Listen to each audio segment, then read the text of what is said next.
विभिन्न ठाउँबाट सामाजिक सञ्जालहरू मार्फत सञ्चार माध्यमहरू मार्फत यस कार्यक्रमको अवलोकन गरिरहनुभएका देश विदेशमा रहेका सम्पूर्ण नेपाली दाजुभाइ दिदीबहिनीहरूलाई सर्वप्रथम हार्दिक अभिवादन गर्न चाहन्छु। नमस्कार।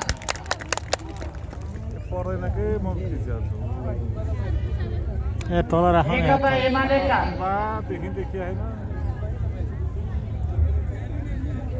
प्रिय नेताजीहरू, विभिन्न पार्टीबाट प्रतिनिधित्व गरेर यस समारोहमा उपस्थित हुनुभएका नेताजीहरू,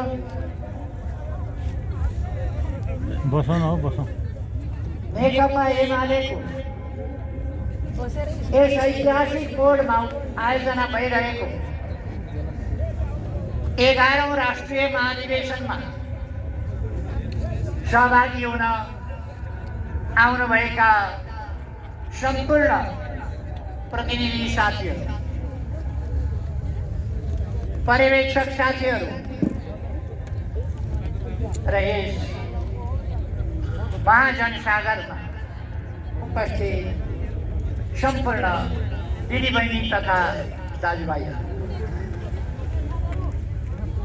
तपाईहरूलाई सुन्दर नगरी भक्तपुरमा जहाँ यस कार्यक्रमको आयोजना भएको छ, म हार्दिक स्वागत गर्दछु। भक्तपुर गौरवपूर्ण इतिहास र संस्कृति बोकेको विश्व सम्पदा हो।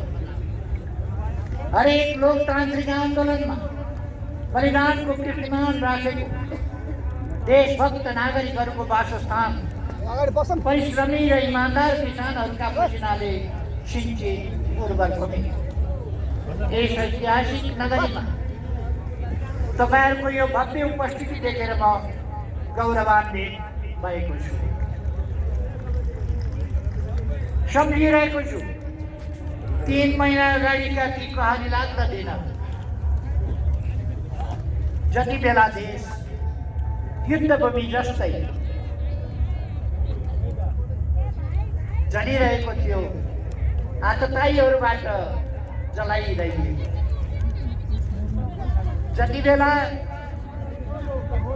संविधान, लोकतन्त्र र यसका आधार स्तम्भ राजनीतिक दलहरूमाथि भीषण हमला गरिएको थियो,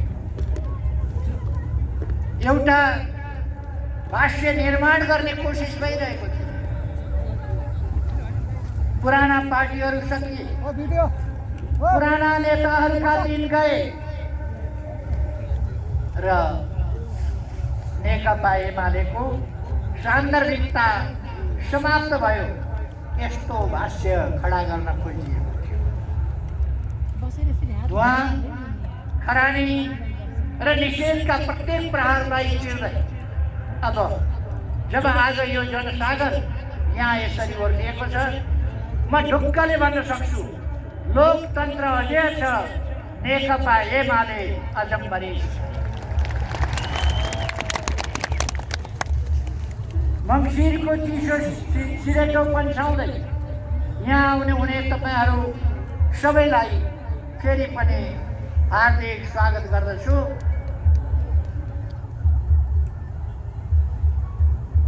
नेपालका प्रत्येक वडा, टोल, हिमाल, पहाड, तराई र प्रवाससम्म छरिएको एमालेको महासागरका अगाडि यो सभामा जम्मा भएका हामीहरू भनेको केही थोपा मात्रै हो।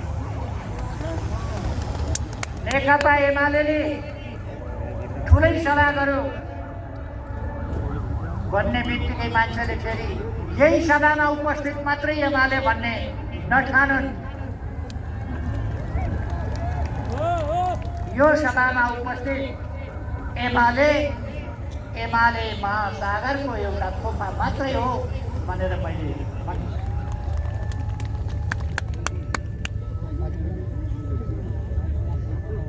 तर यिनै थोपाहरूभित्रको साहस, भरोसा, माया अनुशासन र उत्साह सहित दिएको यो उपस्थिति गर्वको विषय हो। दिदीबहिनी तथा दाजुभाइहरू, आजबाट हामी हाम्रो पार्टीको 11औं राष्ट्रिय महाधिवेशन सुरु गर्दैछौँ। नेपालमा कम्युनिस्ट पार्टी स्थापना भए त हामीले गौरवपूर्ण 77 वर्षहरू, बलिदानपूर्ण सङ्घर्षका 77 वर्षहरू पार गरेका, जसमा हामीले प्रत्येक दिन देशका निम्ति खर्चेका छौँ, जनताका निम्ति सुम्पिएका छौँ। देशको सार्वभौमसत्ता, राष्ट्रियता, राष्ट्रिय हित र स्वाभिमानका लागि हर पल अर्पेका छौँ। जनताका अधिकार, न्याय र सुख एवं समृद्धिका लागि समर्पित गरेका छौँ। नेकपा एमाले जस्तो देशभक्त र नेपाली जनताको हितमा समर्पित पार्टीलाई अब निर्णायक राष्ट्रिय शक्तिको रूपमा विकास गर्ने दृढ सङ्कल्पका साथ हामी अघि बढिरहेका छौँ।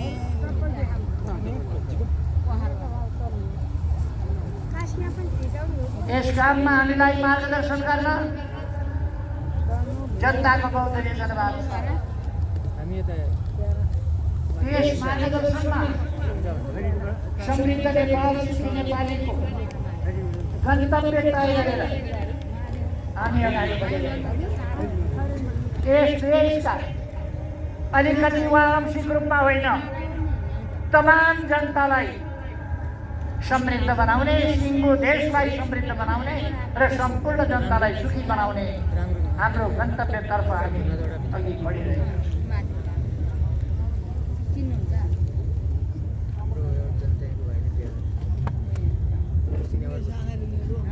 नेकपा एमाले जस्तो देशभक्त र नेपाली जनताको हितमा समर्पित पार्टीलाई अब निर्णायक राष्ट्रको शक्तिको रूपमा विकास गर्ने यो सङ्कल्प साधारण छैन। यो सङ्कल्प यत्तिकै पोलिटिकल स्टन्टबाजी होइन, यो साकार पार्नका लागि गरिएको सङ्कल्प हो। यसलाई नेकपा एमाले साकार पारी छोड्नेछ, एमालेको कार्यकर्ता पङ्क्तिले साकार पारी छोड्नेछ, एमालेका समर्थक शुभेच्छुक पङ्क्तिले साकार पारी छोड्नेछ र देशलाई माया गर्ने, सुशासन र विकास चाहने, समृद्धि र सुख चाहने सम्पूर्ण नेपालीले यसमा साथ र सहयोग दिइरहेको र यो 11औं महाधिवेशन यस महान अभियान रूपी यात्रामा एउटा नयाँ मोडको रूपमा भव्यताका साथ आयोजना गरिरहेका छौँ। हाम्रा नीतिहरू स्पष्ट छन्। यी नीतिहरू कार्यान्वयन गर्न सुदृढ, व्यापक र दृढ सङ्कल्प लोकप्रिय पार्टी र सङ्गठन हामीसँग छ। म हाम्रो पार्टीका संस्थापक महासचिव पुष्पलाल, जननेता मदन भण्डारी, प्रथम कम्युनिस्ट प्रधानमन्त्री मनमोहन अधिकारी लगायत सबै अग्रजहरू, सबै ज्ञात अज्ञात शहीदहरू, हाम्रा तमाम अग्रवर्ती र वर्तमान योद्धाहरू र आन्दोलनमा वर्णन नै गर्न नसकिने, कष्ट सहनुहुने, न्यायप्रेमी जनसमुदायप्रति यथोचित श्रद्धा सुमन, सम्मान, आदर सबै कुरा यथोचित ढङ्गले गर्न चाहन्छु। जसका प्रयास, जसका बलिदान बिना हामी यहाँ आइपुग्न सकिन्थ्यौँ। यहाँ उपस्थित तपाईँहरू सबैलाई साक्षी राखेर म सङ्कल्प गर्दछु पार्टीको तर्फबाट हामी यहाँहरूको आदर्श र बलिदानलाई कहिल्यै बिर्सने छैन।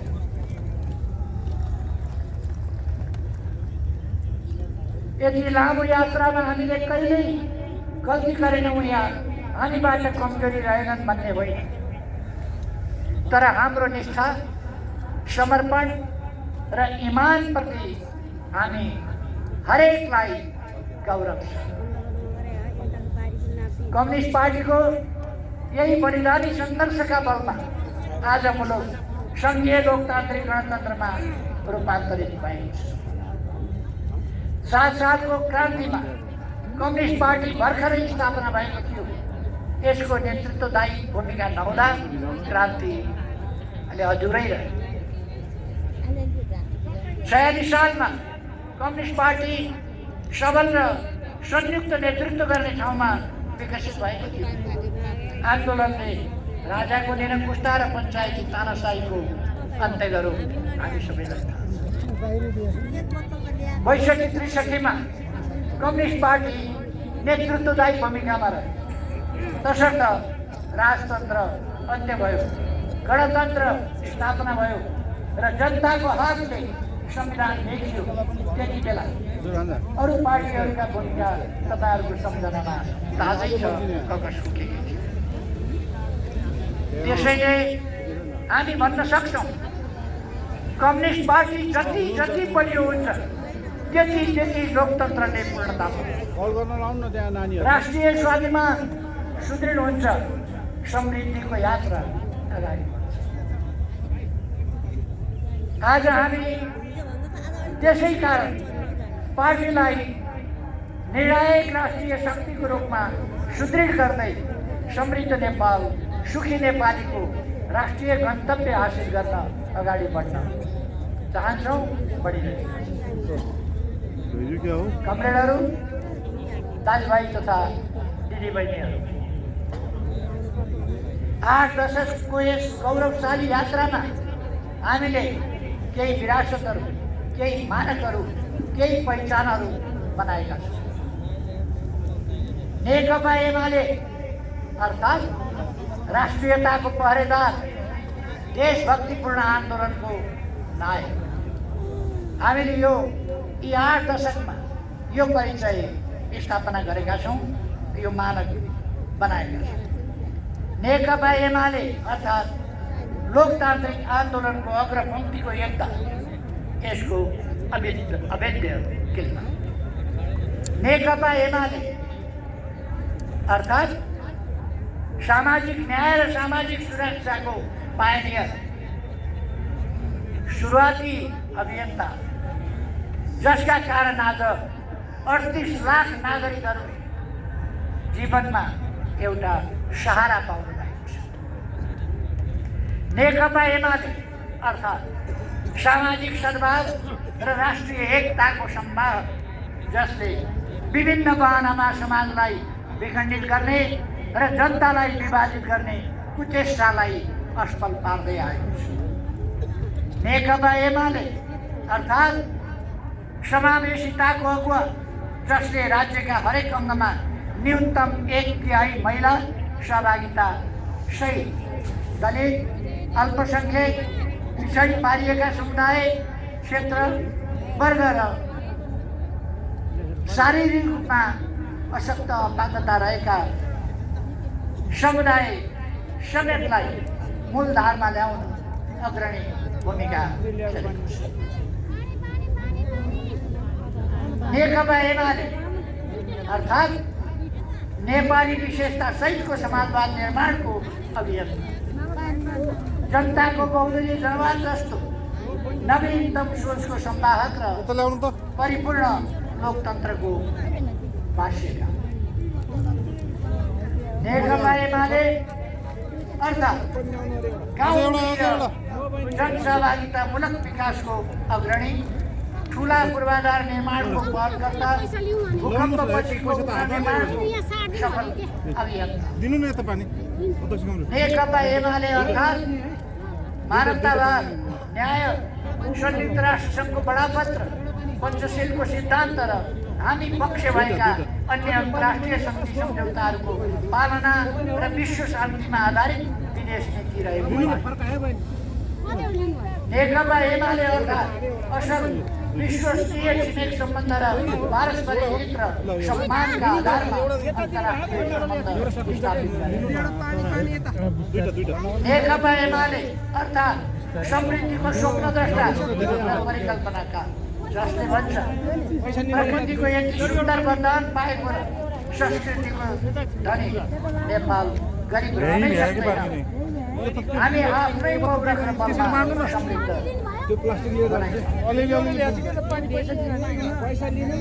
आजको अन्तर्निर्भरताको समयमा पनि हामी सकेसम्म आत्मनिर्भर अर्थतन्त्रको पक्षमा छौँ। यसका निम्ति कृषिको आधुनिकीकरण र व्यावसायिकीकरण, अर्थतन्त्रको औद्योगिकरण र आधुनिकीकरण, आर्थिक उन्नतिका लागि पूर्वाधारको विकासका लागि प्रविधिको नवीनतम प्रयोग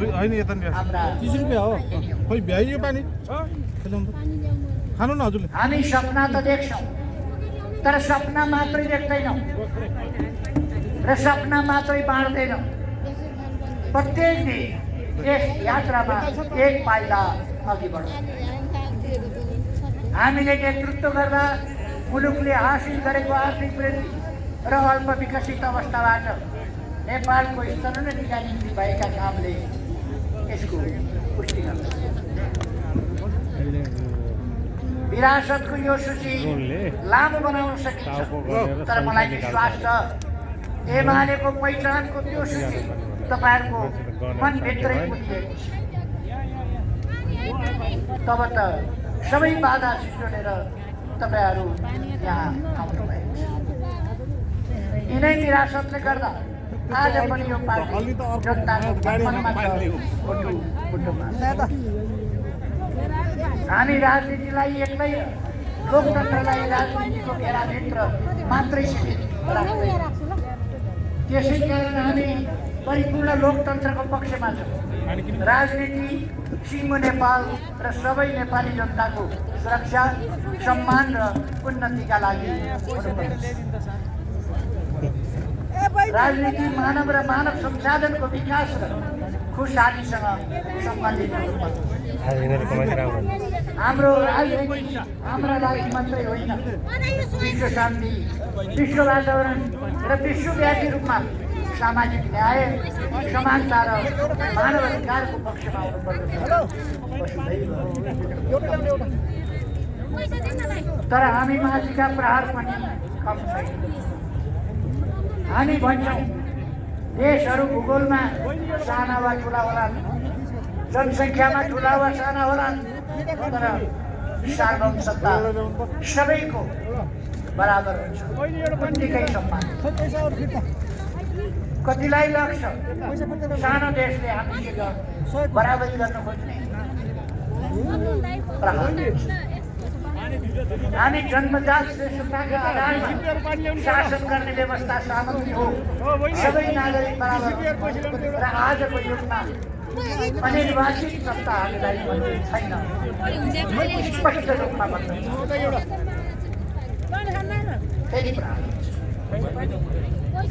हामी हिंसा या युद्ध समाज परिवर्तनको साधन हुन सक्दैन।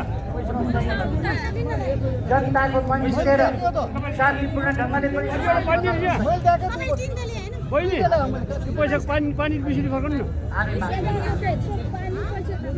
हामी विविधता र बहुलता हाम्रो सम्पदा हो, दूरी बढाउने विषय होइन भन्छौँ। राष्ट्रिय एकता हाम्रो आवश्यकता हो। विविधतामा एकता हाम्रो मूल मन्त्र हो भन्छौँ। हामी सार्वभौम मुलुकका रूपमा संविधान बनाउने अधिकार हाम्रो हो भन्छौँ।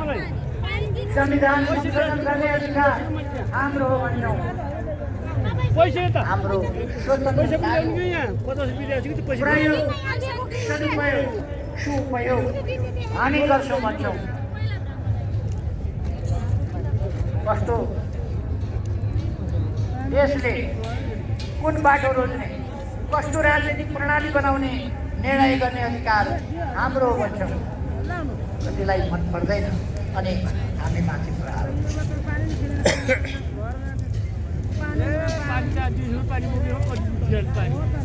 हामी रात जति सुकै लामो भए पनि भोलिपल्ट बिहान फेरि उज्यालो हुन्छ भन्ने विश्वास गर्छ। सशस्त्र द्वन्द्व, सङ्क्रमणकाल, भूकम्प जस्ता चुनौतीका बिचमा पनि मुलुकले गरिरहेको प्रगतिलाई हामी देख्छौँ। कमजोरीलाई पनि महसुस गर्छौँ। मुलुक बन्छ र बन्दैछ भन्ने भरोसा गर्छौँ। निराशा र नकारात्मकता अभियन्ताहरूलाई यो मन पर्दैन। अनि फेरि हामी माथि हमला हुन्छ। हामी कमजोर भयौँ भने मात्र नेपालको राष्ट्रिय स्वाधीनता कमजोर हुन्छ भनेर कसैले हिसाब किताब गरिरहेका हुन्। हामी नडरुन्जेल हाम्रो शिर नझुकेसम्म नेपालको स्वाभिमान झुक्दैन र ढल्दैन। त्यसैले हामी माथि आक्रमण भइरहेको छ। हामी विरुद्धका शक्तिहरू विभिन्न रङमा अगाडि आउँछन्। कहिले असन्तुष्टि पोख्दै, कहिले परिवर्तनको नारा बोकेर कलर